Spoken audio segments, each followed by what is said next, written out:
Pavel Dorofeyev is exactly what the Rangers needed. We tell you why. Fans should be excited about this acquisition.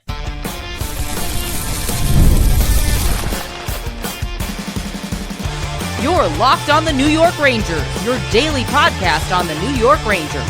Part of the Locked On Podcast Network, your team every day.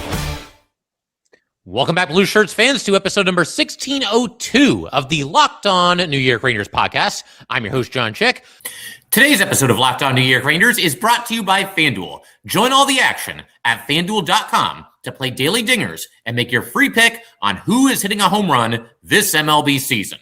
We are back with our fun-filled off-season series of best and worst-case scenarios. The everydayers are very familiar with this. We do this every off-season. For anybody that may be new around here, you need a little refresher. Basically, it's just what it sounds like. We take a look at every single New York Ranger player that we project to be on the opening night roster this upcoming season, and we go through everything that could go right, everything that could go wrong, and we have some final thoughts, a verdict, if you will, at the end of every single episode. And when you're a big name like Pavel Dorofeyev, and when you come to the Rangers on a blockbuster trade, you get your own episode. Some of the role players, we might split it up a little bit, but the star players, they always get their own episode here. So one of the perks of being a star player on the New York Rangers. But we'll do this how we always do this. We'll take a look first at the worst case scenarios. We'll work our way to the good stuff, the best case scenarios. And then, like I said, at the end of today's episode, some final thoughts, some predictions and whatnot for Pavel Dorofeyev.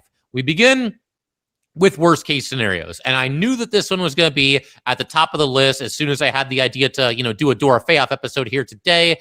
And that is that Dorofeyev, in an effort to, make good with his new team and live up to the big time contract that he just signed, he presses a little bit at the start of his New York Ranger tenure. Just tries a little bit too hard. One of those situations where maybe you're gripping the stick a little bit too tight and everything just doesn't really come together right away for Dorofeyev in New York. This can happen, I think, to just about any player, but you think about everything that's going on here. First of all, the Rangers go out, they swing that blockbuster trade on draft night. They bring in Dorofeyev, and then within an hour or so later, we get news that they have also agreed to a long-term extension for 7 years at $11 million per season. And with that contract extension, Dorofeyev is now tied with Igor Shesterkin as the Rangers with the longest contract, the most amount of time left on their contract heading into this season.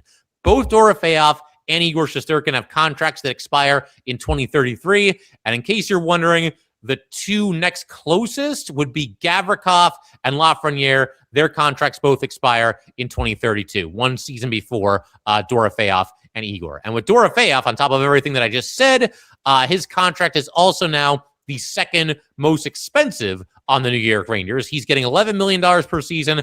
Only Igor Shesterkin has a higher annual cap hit at $11.57 million per season. So you add this all up, the big trade, the big contract, the fact that the Rangers have been down and out, expectations are sky high for Pavel Dorofeyev, and he's kind of being looked at to be the guy with the New York Rangers. We'll elaborate more on that in a little bit here, but you put that all together, it's one of those things where there is a certain amount of pressure on Pavel Dorofeyev coming into the season. And all that is to say nothing of the fact that, on top of the trade and the contract extension, the Rangers gave up a lot to get him. I think it's money well spent, or I guess assets well spent.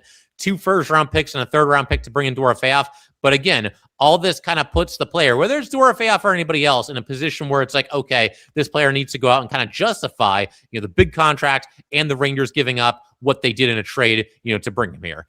Granted, these are all good problems for somebody that's about to make $11 million per season to play the sport that they love, but that still comes with the territory that, that he's obviously got to try to live up to, everything that the Rangers did, including the new contract that he just signed.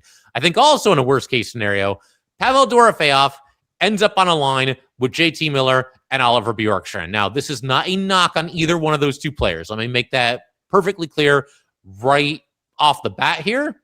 However, you look at a line like this, and I'm just not sure that all those pieces fit perfectly. And you don't have to make this your second line to start the season. However, if you favor, like I favor, keeping Mika Zibanejad, Gabe Perreault, and Alexi Lafreniere together on the top line, then this is pretty much what the second line is going to be. I mean, you could always go with, Cooley on the second line rather than Bjorkstrand. You could always make a switch like that, or, maybe there's something we're not even thinking of. Maybe somebody really impresses in the preseason and in training camp and, they move up the lineup. But it's looking like that could be the second line.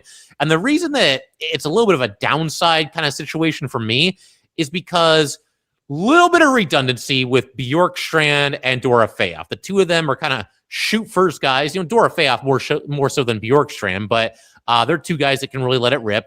And you look at the line as a whole. Hopefully, JT Miller can get the puck to these guys and let them shoot. But who's the guy that's going to drive play here? Who's the big time puck carrier in this group? I'm not so sure that there's an obvious answer to that.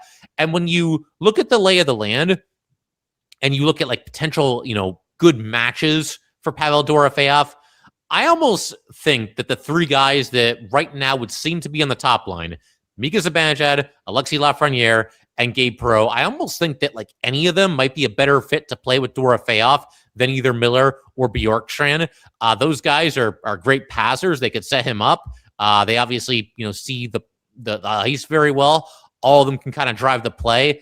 I don't know. I mean, to me, you look at this and it's just kind of an odd fit. That doesn't mean it can't work. We've seen line combinations with the Rangers and other teams in the past where on paper it looks a little strange and then three players find chemistry and everything goes great. But on paper, at least, I don't know, Dorofeyev, Miller, and Bjorkstrand, it just feels a little bit wonky, at least to me. And look, you can always make adjustments as you go. Maybe the Rangers won't start with Mika and Gabe and Lafreniere. Maybe at least one of them will be playing with Dorofeyev. But I look at that line combination, and to me, it's not like the match made in heaven, so to speak. Maybe it'll be awesome. That would be cool. But yeah, on paper, to me, it's not really clicking the way that, certainly that top line does, at least for me.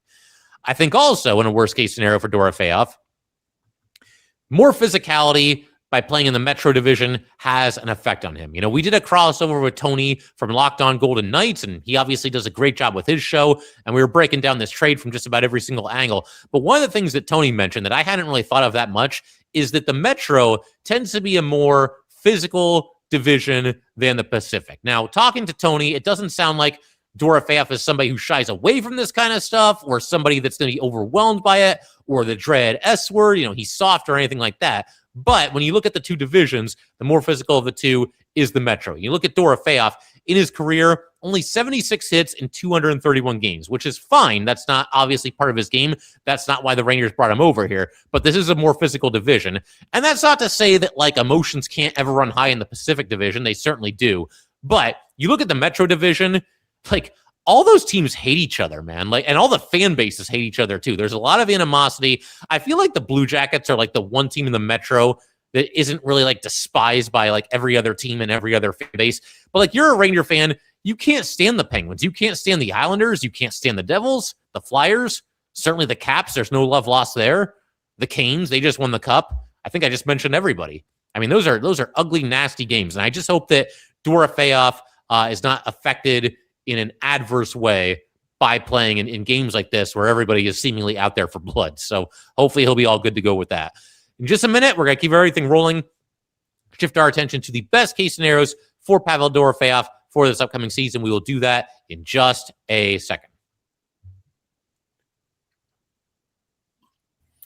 Today's episode of Locked On New York Rangers is brought to you by FanDuel. Baseball fans, if you think you know who is hitting a home run today, FanDuel is giving you a free chance to call your shot with daily dingers. It's easy to play. Just make your free pick for who you think will hit a home run in their game. If you're right, you will receive a profit boost to use on your next bet for a chance at extra winnings. Best of all, you can make a free pick every day throughout the MLB season. Daily Dingers is another fun way to stay engaged with every day's games, whether you're following your favorite team or keeping an eye on matchups across the league. Every game has someone capable of going deep, and now is your chance to make your prediction before the first pitch.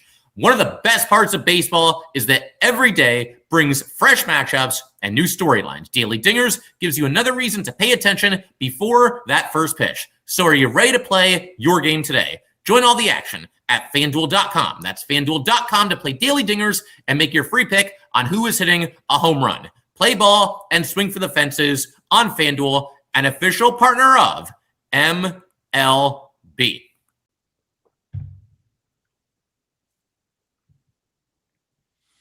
All right, let's go keep everything rolling here on Locked On New York Rangers. Huge shout out to the everydayers. As always, thank you guys so much, obviously, for supporting Locked On New York Rangers through the preseason, the regular season, the postseason, if there is one, and certainly right here and now in the offseason as we build our way back to New York Ranger hockey. But I think in a best-case scenario for Pavel Dorofeyev, this is an easy one, kind of a layup. Couple of early goals for Dorofeyev.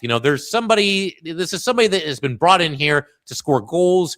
You don't want to be chasing that first goal for too long. I don't care who you are, but when you're on a new team and you're almost expected to be like the franchise savior, I mean, that's probably a little much for Dorofeyev, but somebody that's obviously brought in here to make a serious impact and turn things around and get this team back into contention, both in the short term and the long term. And when your calling card is scoring goals, it'd be nice to get a couple of those out of the way early. And that would, quell any kind of thoughts of like Dorofeyev not having chemistry with this guy or with that guy or whoever it might be. So a couple early goals, you take the pressure off a little bit. Pavel Dorofeyev comes in here and does what he does, and everybody's happy, and everything is all good. I think also, while we're on the subject of goals, in a best-case scenario, Pavel Dorofeyev can certainly set a new career high in goals. That will not be easy because 2 seasons ago, 35 goals for Dorofeyev, and then this past season, 37 goals.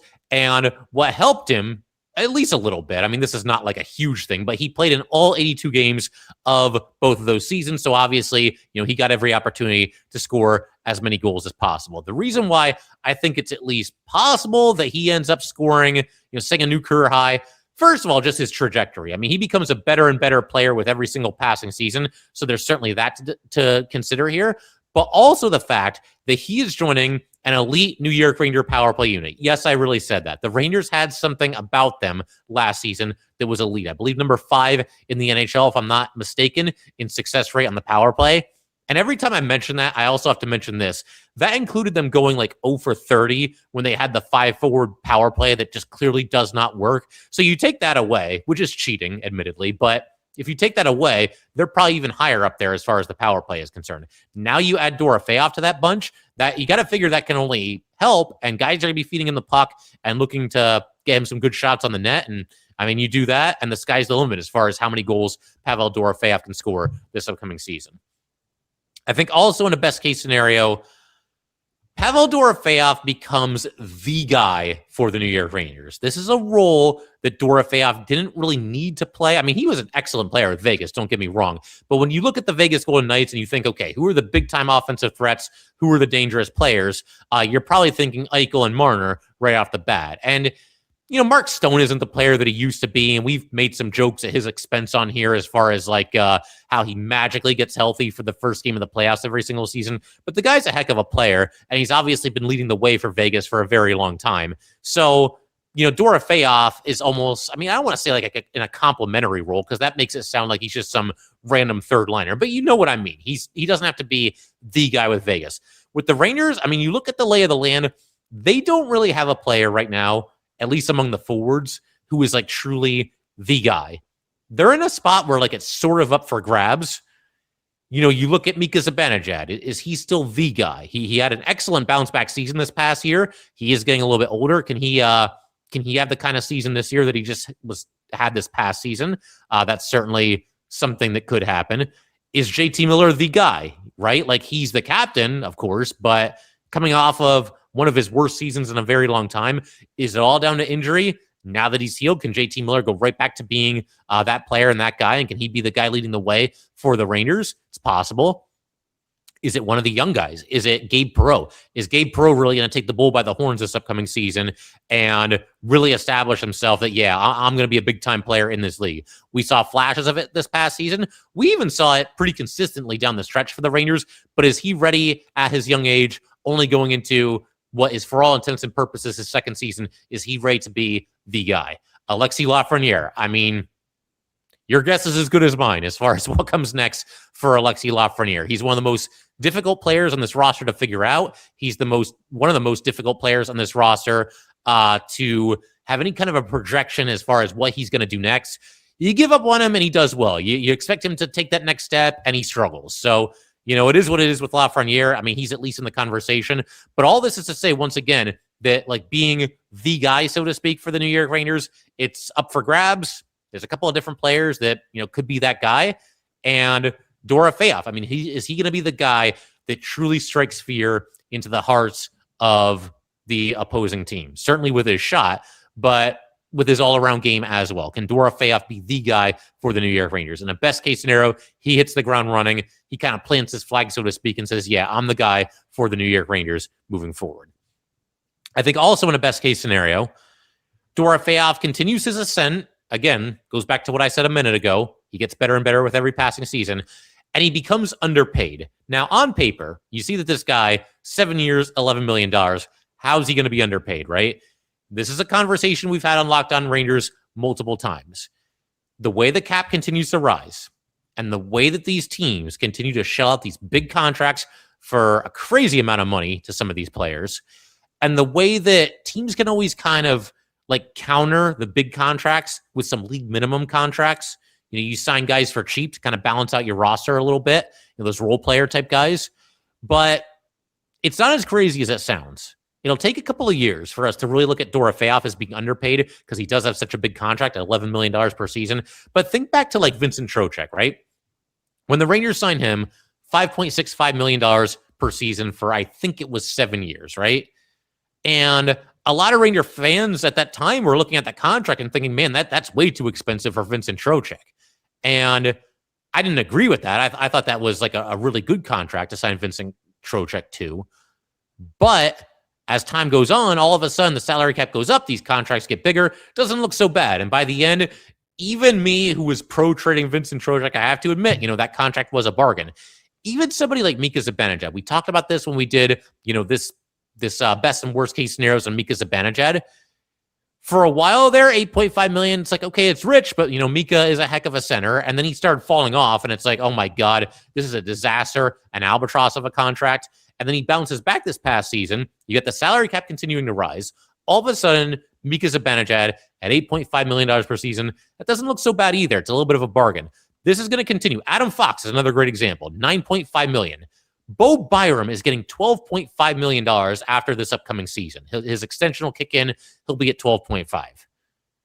And Adam Fox is now a steal at 9.5, even though at the time, you do the contract because you keep your elite players in town, but it was like, wow, that is an expensive contract. Not so much now. And it's the same thing with Dorofeyev. Yeah, $11 million right now, it's still pretty expensive.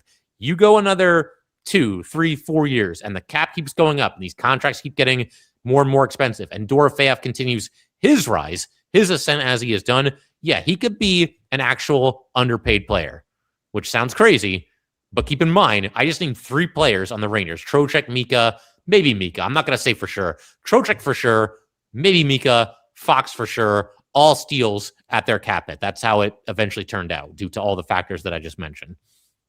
I think also, in a best case scenario for Pavel Dorofeyev, you've got somebody here that is a big-time playoff performer. Now, first things first, the Rangers are going to have to find their way back to the playoffs. They haven't been able to do that the last couple of seasons here.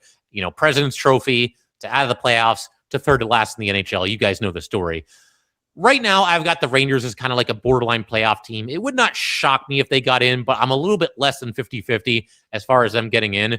Before the season starts, right before it starts, maybe I'll do a prediction, an entire show. Will the Rangers make the playoffs or not? Right now, I'm kind of leaning no, but you look at Dorofeyev 2 years ago in the playoffs with Vegas, 8 games, only 1 goal and 1 assist, so not much. However, this past season, and of course, Vegas made it to the Cup final, due in no small part to the play of Pavel Dorofeyev. He ends up with 12 goals, 4 assists in 22 games. And getting to the playoffs for this Ranger team does feel like a little bit of a challenge, at least to me. But I feel like if they do make it, they're not going to go far. First of all, if they make it, I think they'll kind of eke their way in there. Maybe they're one of the wild card teams or like third in the Metro at best. And they're probably in a situation where they'll be the underdog team for their first round matchup, whoever they're playing. And if that's the case, and it's like, okay, well, the Rangers, it's a David and Goliath first round playoff matchup, right? How are the Rangers going to beat this team?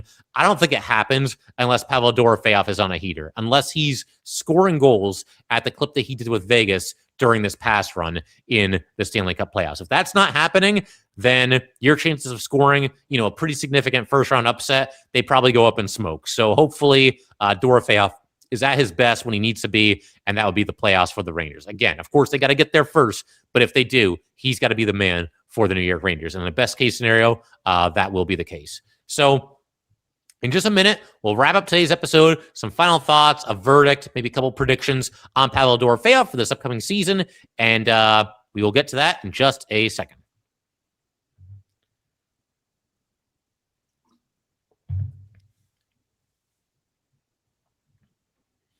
All right, some final thoughts on Pavel Dorofeyev here.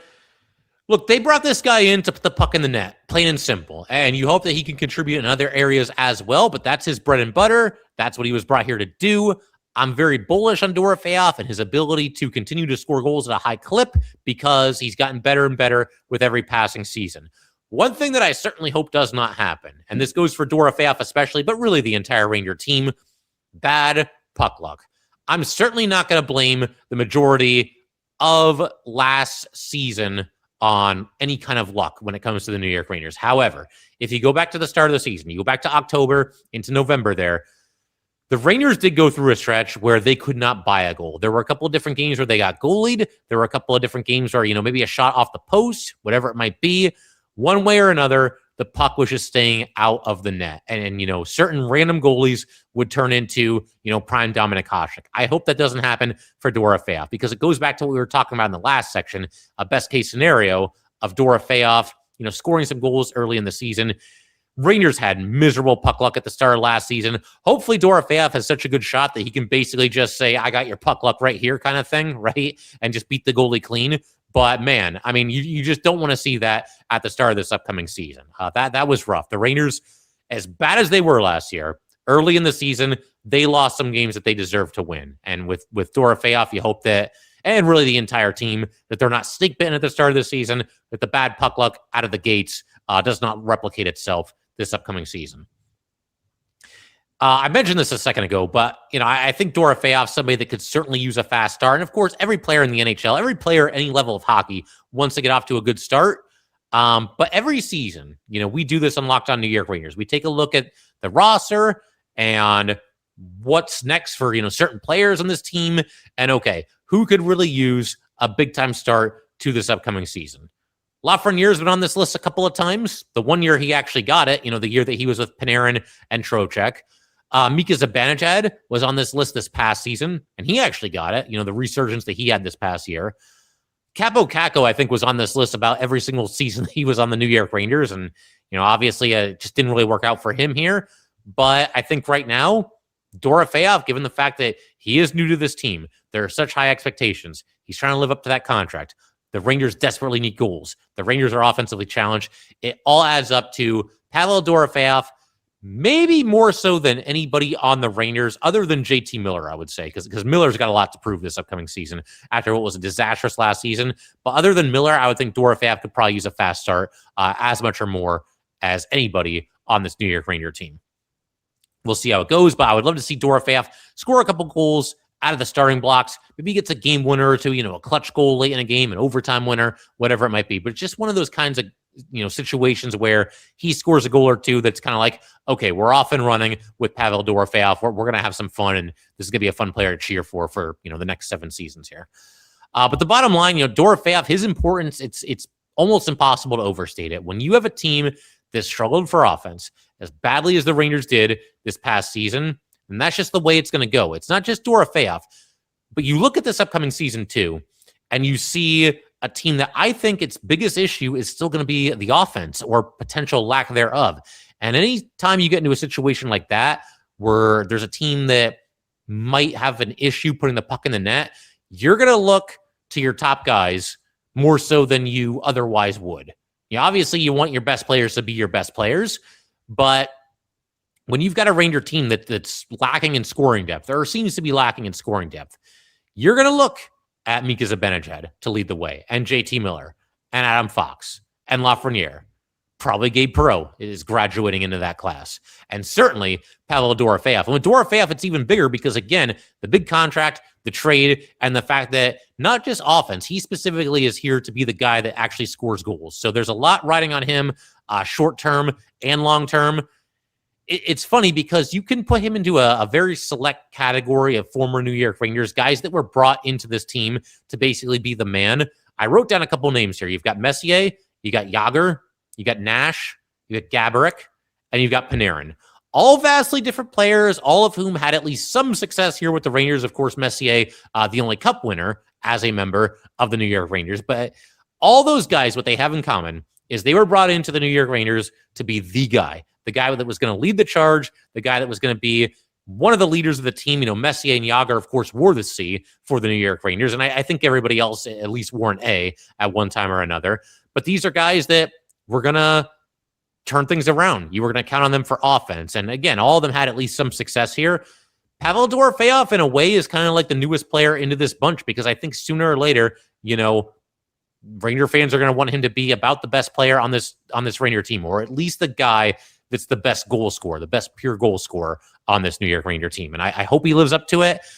It seems like he's got a good head on his shoulders. It seems like he's ready to rock and roll. He's doing that training with Ben Prentice in Connecticut right now. And, that's no joke. I saw it firsthand the one time. He certainly puts those players through the ringer, but he looks like he's ready to go. He looks like he's embracing the challenge. And, just looking forward to seeing what he can do. But make no mistake, Dorofeyev was brought in here to be basically the guy with the New York Rangers. So hopefully, again, he can live up to it. Figure we can call it there. If you guys would like to get in touch with this podcast, please send an email to lockedonnyrangers@gmail.com. Once again, that is lockedonnyrangers@gmail.com. Definitely give us a follow across all social media. Locked On New York Rangers. You can't miss us. We are on Facebook. We are on Instagram. We are on Twitter. We are on TikTok. Just do a search for Locked On New York Rangers, and you will find us. And thank you in advance for doing that. And thank you for tuning in. And I will see you next time.